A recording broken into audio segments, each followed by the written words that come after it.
ठीक है। Good morning students. आज भौतिक विज्ञान की टॉपिक है मुक्त इलेक्ट्रॉन का माध्य मुक्त पथ। मुक्त इलेक्ट्रॉन का माध्य मुक्त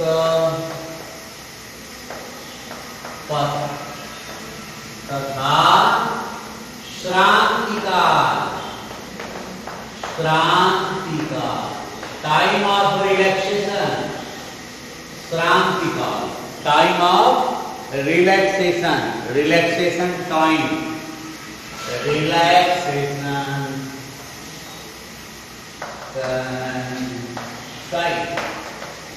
क्या है?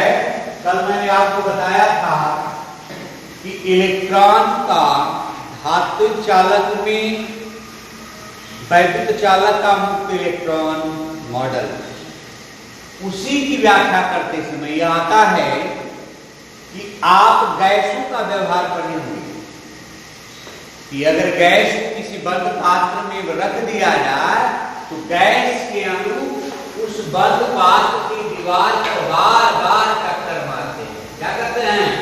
बार बार टक्कर मारते हैं। उसी तरह से यह इलेक्ट्रॉन भी क्या करता है? मुक्त रूप से क्या करता है? गति करता है, जिसको हम इलेक्ट्रॉन गैस भी कर सकते हैं। अब बात आती है कि इलेक्ट्रॉन का माध्य मुक्त पथ। माध्य माने औसत, मुक्त माने फ्री। जैसे गैस के अणु फ्री होता है, उसी तरह इलेक्ट्रॉन भी फ्री होता है। तो माध्य मुक्त पथ की क्या बात होती है? किन्हीं दो क्रमागत टक्करों के बीच की दूरी, यह दीवार है, किन्हीं दो क्रमागत टक्करों के बीच की दूरी क्या कहलाती है? हमारी माध्य मुक्त पथ।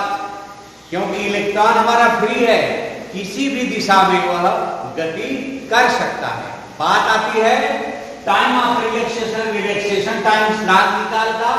इलेक्ट्रॉन द्वारा किन्हीं दो क्रमागत टक्करों के बीच का समय, दो क्रमागत टक्करों के बीच का जो समय होता है, जो टाइम इंटरवल है, that is called relaxation time. उसी को हम क्या कहते हैं? श्रांतिकाल। किससे कहते हैं? श्रांतिकाल। एक टॉर्क से प्रदर्शित करते हैं। किससे प्रदर्शित करते हैं? एक टॉर्क से। समझ में आया? माध्य मुक्त पथ।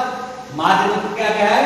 इलेक्ट्रॉनों के दो क्रमागत टक्करों के बीच की दूरी माध्य मुक्त पथ, और दो क्रमागत टक्करों के बीच लगा समय, जो जितना समय में वो टक्कर मारता है, दैट इज कॉल्ड श्रांतिकाल।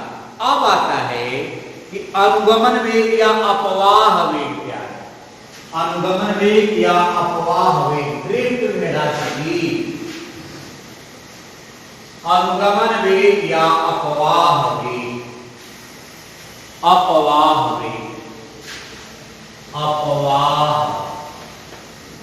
या अनुगमन वेग, ड्रिफ्ट वेलोसिटी।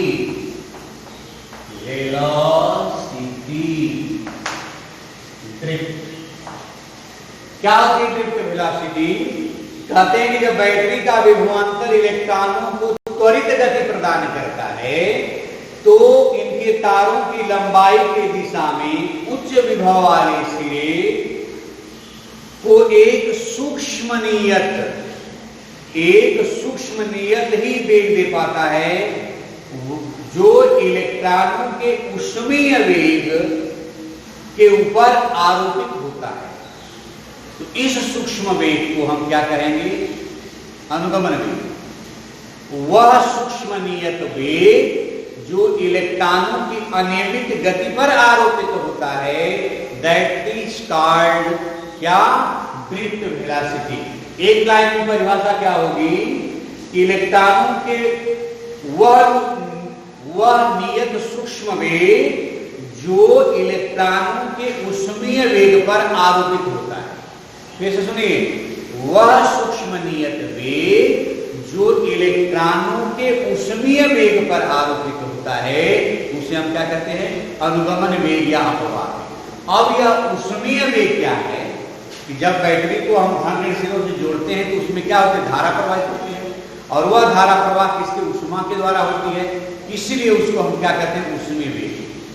इलेक्ट्रॉनों के ऊष्मीय वेग पर आरोपित वह सूक्ष्म नियंत्रण वेग जो लगता है उसे तो क्या कहते हैं, अनुगमन वेग। अनुगमन वेग की परिभाषा क्या हुई कि वह न्यूनतम सूक्ष्म वेग जो इलेक्ट्रॉनों के ऊष्मीय वेग पर आरोपित होता है, इसी को हम कहते हैं क्या, अनुगमन वेग। एक बहुत इंपॉर्टेंट आता है, हमारी टॉपिक है मुक्त इलेक्ट्रॉन के अनुगमन वेग तथा वैद्युत धारा में संबंध। अनुगमन वेग तथा धारा में संबंध, बहुत इंपॉर्टेंट प्रश्न। आप जानते हो Q बराबर I बराबर Q अपॉन T, समीकरण नंबर 1 हो गया। I बराबर Q अपॉन T में कल ही पढ़ाए थे। अब हम क्या करते हैं, माना कोई तार ले लिया, ध्यान दो, जिसकी लंबाई L, अनुप्रस्थ काट का क्षेत्रफल A, 1 सेकेंड में गुजरने वाले इलेक्ट्रॉनों की संख्या N। तो इस लंबे तार से गुजरने वाले इलेक्ट्रॉनों का कुल आयतन क्या हो जाएगा, NaL। क्या हो जाएगा, NaL। तो हम जानते हैं Q बराबर Ne, मान रख दीजिए, N का मान हमारा क्या हो जाएगा, N का मान हो जाएगा कि NaVd,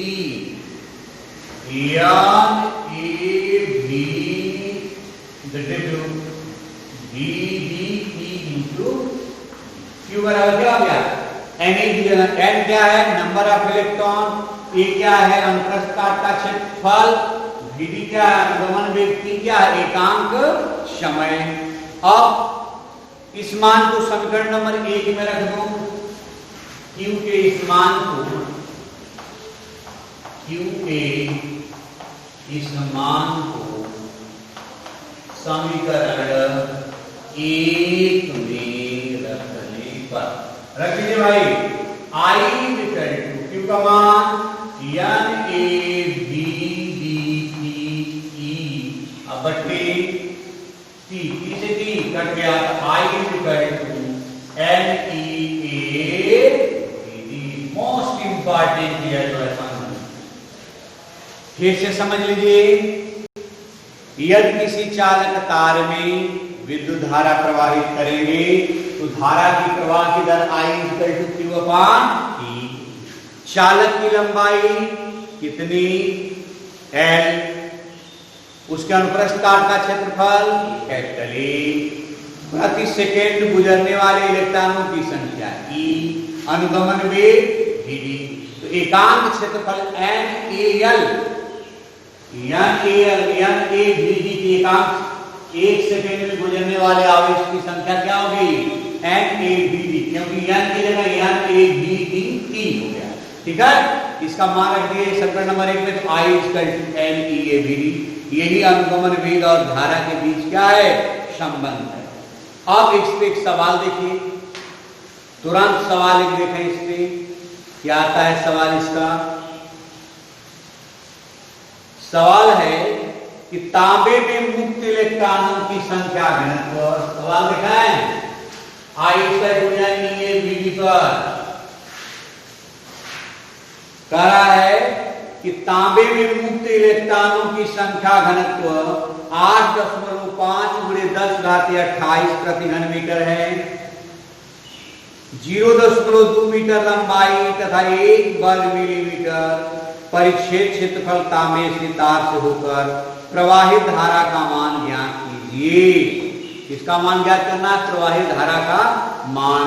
तो चलें भाई, I mu equal to Vd upon E होता है हमारा, mu equal to Vd upon E। Vd क्या है, अनुगमन वेग, E क्या है, वैद्युत क्षेत्र की तीव्रता।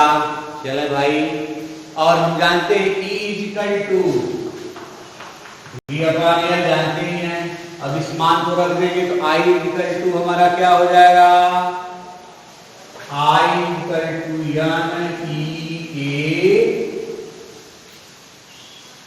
VD, ये सूत्र है हमारा I equal to N E A VD, तो I equal to N E A mu upon V upon L।